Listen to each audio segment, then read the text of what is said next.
you too. Oh, okay. So thanks. Sorry. On the topic of negotiations and talks, does the president have any hopes or specific expectations for the talks tomorrow between European foreign secretaries and their Iranian counterpart? Well, certainly the entire world is on the president's side when it comes to the fact that Iran cannot obtain a nuclear weapon. This is something that pretty much all of humanity, except for the Iranian terrorist regime themselves, agree upon. And so the president expects that Europe will deliver that message directly to the Iranians. Why does President Trump believe that this 90-day extension on TikTok will provide more runway, perhaps, than the previous extensions that haven't led to a divestment deal? Because it's more time to make a good deal. Simple question. Dasha? Thank you so much. I know things are going day by day right now. The president wants maximum optionality. Is the possibility of the U.S. getting involved in regime change in Iran at all on the table at this point? And then I have one on Sure. The president's top priority right now is ensuring that Iran cannot obtain a nuclear weapon and providing peace and stability in the Middle East.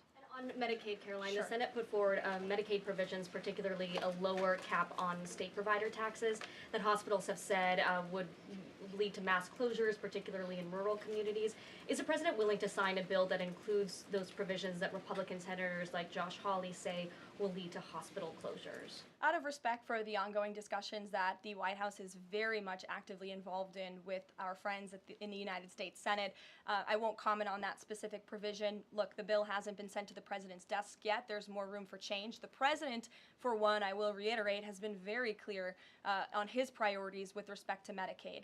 He wants to see waste, fraud, and abuse ridden from the system to protect it for tax-paying citizens who deserve those much-needed benefits. He wants to prioritize the sick, the needy, the poor in this country who deserve those benefits, not the 1.4 million illegal aliens who are receiving them. And he wants to make sure this one big beautiful bill kicks those illegal aliens off of this program to preserve it and protect it and strengthen it for the American people. And the president has been very clear in that message to his friends in the Senate.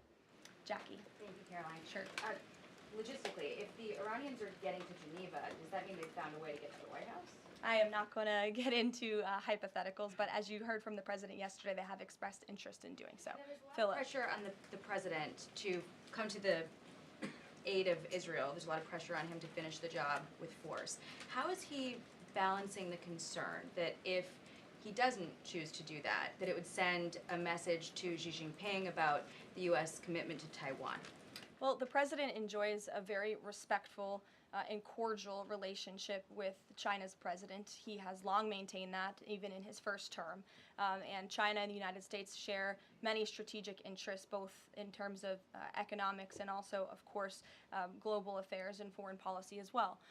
However, when it comes to balancing these different viewpoints, the president is balancing a lot of viewpoints, and he is listening not just to other world leaders, but to his advisors and to people here in the country and the American people too. And I think that's what makes this president such a great leader, is his ability to listen and make a good decision on behalf of the American public based on his instincts and his experience. Don't forget, this is a president who was here before, and the world was a much more peaceful and stable place when he left office than when he came back in after the past 4 years of complete incompetence by the previous president. Philip, go ahead. Thank you, Caroline.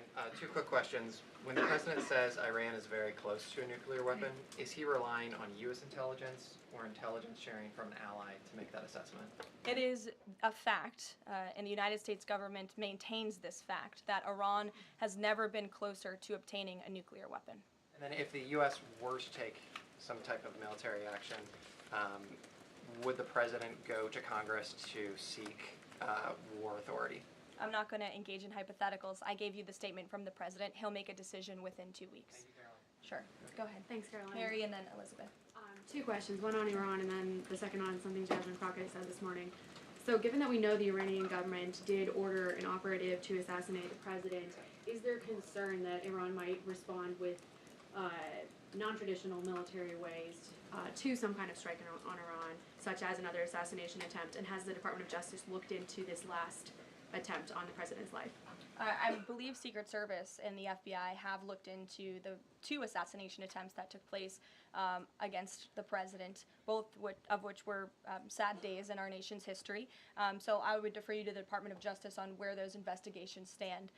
But as for your question regarding Iranian retaliation, I'm not going to engage in hypotheticals again, but I can assure the American public and the world that this administration is prepared and ready to defend American interests and assets, not just in the region, but here on our homeland as well. Thank you. Elizabeth. And then really quick on Jasmine Crockett, she said, I believe, that Trump supporters are mentally ill before calling for bipartisan support against the president. Can you respond to that, especially considering she's a rising star in the Democrat Party right now? She is a rising star. It's quite something to behold, actually. I hope that she continues to be a rising star for the Republican Party, at least. I think it's incredibly derogatory to accuse nearly 80 million Americans of mental illness. The last time I checked, Jasmine Crockett couldn't dream of winning such a majority of the public as President Trump did. And the America First movement, which President Trump has built, is filled of hardworking patriots, the forgotten men and women, business owners, law enforcement officers, nurses and teachers, and middle America, as we all know, from where you all grew up, outside of this beltway. That's who makes up this president's movement. And Jasmine Crockett should go to a Trump rally sometime and she can see it for herself.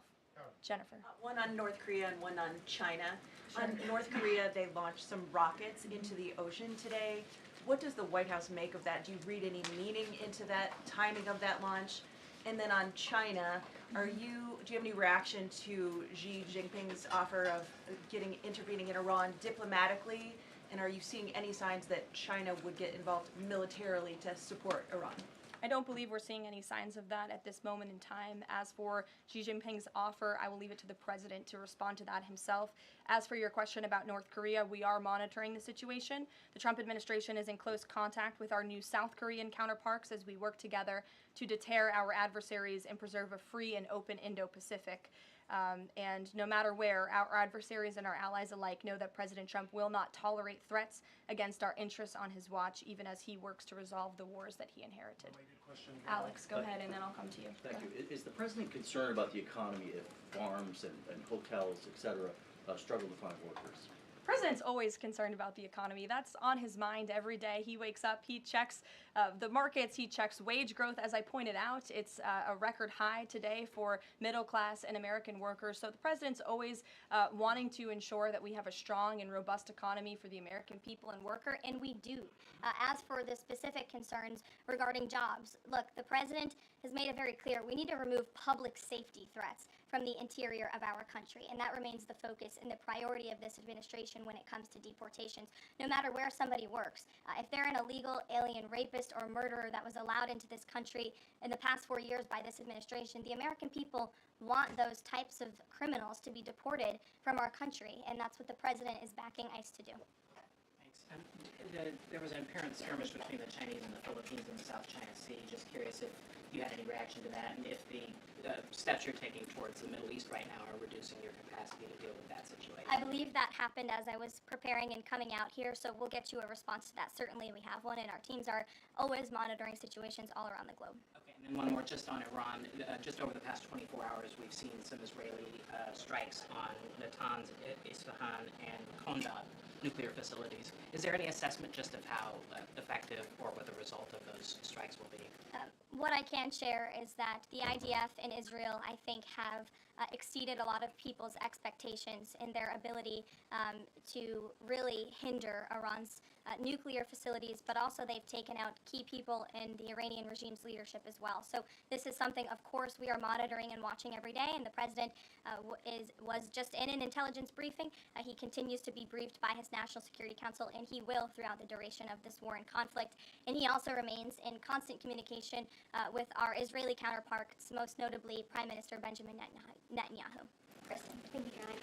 We have heard from a number of U.S. officials who say that Iran doesn't want to make a deal, that they are just stringing the United States along. What is to say that they are not going to continue to do so if we continue to give them extensions, now 2 weeks before 60 days? Look, Iran is in a very weak and vulnerable position because of the strikes and the attacks from Israel. And with respect to the president's statement, I shared that with all of you. And he has been very direct and clear. Iran can and should make a deal We sent a deal to them that was practical, that was realistic, or they will face grave consequences. Why is Steve Witkoff not participating in the talks this week? I can ask Mr. Witkoff why he is not. Thanks, Caroline. Does the president object if Israel attempts its own operation against Fordo in the next 2 weeks? I won't decide that for the president, nor will I share that here. I'll let him speak to that. And then just another one. Iran is apparently warning Europeans that if it's struck by the U.S., it may withdraw from the nuclear proliferation treaty. That would result in throwing out inspectors and taking the program dark. What does the president think of the value of having Iran as a full signatory of that treaty? Well, that's reckless rhetoric, but I understand the Europeans are meeting with the Iranians tomorrow, so we'll see how that meeting goes. Just one more on Go ahead. Juneteenth. Does the Nikki. president plan to commemorate the holiday today or make any comment on it? I'm not tracking his signature on a proclamation today. I know this is a federal holiday. I want to thank all of you for showing up to work. We are certainly here. We're working 24/7 right now.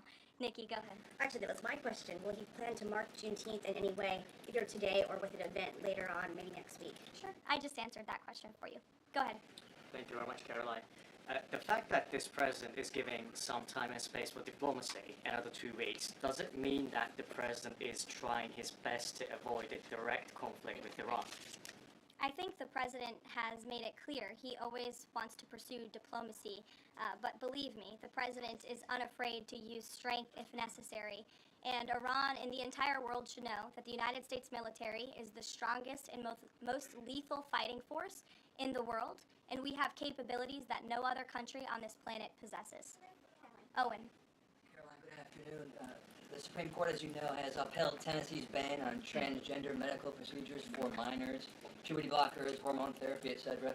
The White House reaction to that, please. It's a huge victory for America's children, and it's obviously something this administration believes strongly in, that young minor children should not be allowed to be subjected to chemical castration and mutilation. The president himself has taken very strong orders, or has signed very strong executive orders on this, and we are grateful for Tennessee's efforts to protect our children, and we are grateful the Supreme Court ruled on the side of the law, but also on the side of protecting America's innocent children.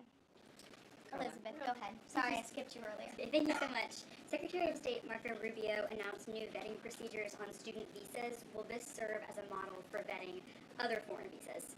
For all foreign visas, yes. As you know, the president signed an executive order, I think it was one of the first he signed in the first week, to strengthen our vetting requirements and our vetting system here in the United States for all visas. He directed the Secretary of State to do that. There was a pause in some of that vetting, as you all know, recently, especially with respect to students from some certain countries. But the vetting has continued, and it's stronger than ever before. As for specifics on how the vetting process has changed, I would defer you to the Department of State. As you know, they're in charge of things like that. Rob. Thank you. To what extent is this 2-week delay with Iran the result of interventions by the likes of Tucker Carlson, Marjorie Taylor Greene, or the entreaties of European leaders who want a de-escalation? Look, the president hears all voices across the country, and he makes decisions based on his instincts. And he has always said diplomacy is his first option. And is he still planning to attend the NATO summit next week? He is, yes. We will be departing from Washington on Monday morning, and hopefully we'll see some of you there. Kayla. Thanks, Caroline.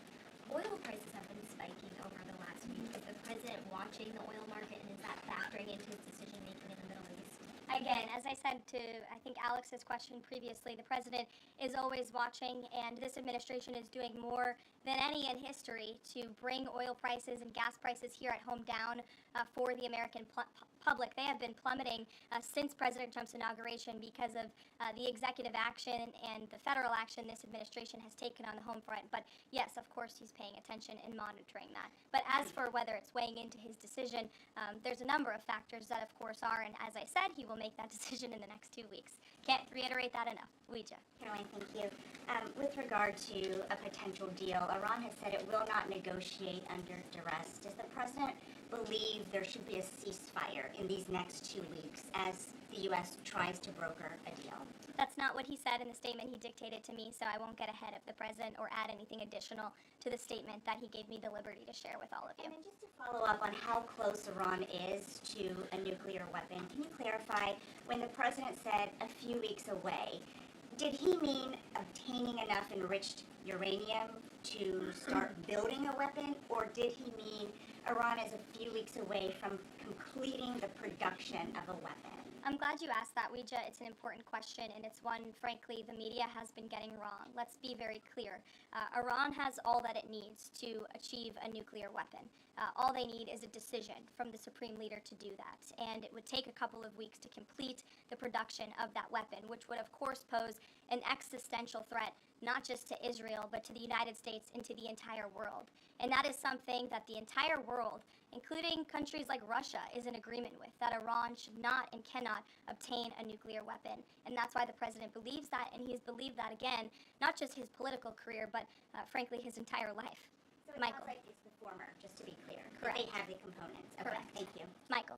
Caroline, as we look forward to the NATO summit next week, Spain right now is threatening not to oblige the president's request for all NATO countries to spend at least 5% of their GDP. Does the president take issue with this, with Spain right now? I didn't see Spain's comments. I'll make sure the president sees them, and I can assure you he wants to see all European countries pay their fair share and meet that 5% threshold. It's only fair considering the American taxpayers have given a significant chunk of money to the tune of billions of dollars to support our mutual interests and our assured defense. So I will let him speak to that, but he's made his priorities for our European allies quite clear, including Spain. Caroline, one last question. When it comes to the president's position on foreign policy in general, is there a phrase that the White House has coined? Is there a Trump doctrine? Does the president like to talk about this? Anyone here in the White House talking about this? And if so, if there is something akin to a Trump doctrine, how would you define it? America first, always. And with that, I think I'll leave you. I know there's a lot of news in the world right now. As you know, our team is always here to answer your questions, and the president, I am sure, will take more questions from you guys at some point this week, as he always does in the effort of transparency. I appreciate your being here on a federal holiday, and we'll see you later. Thank you.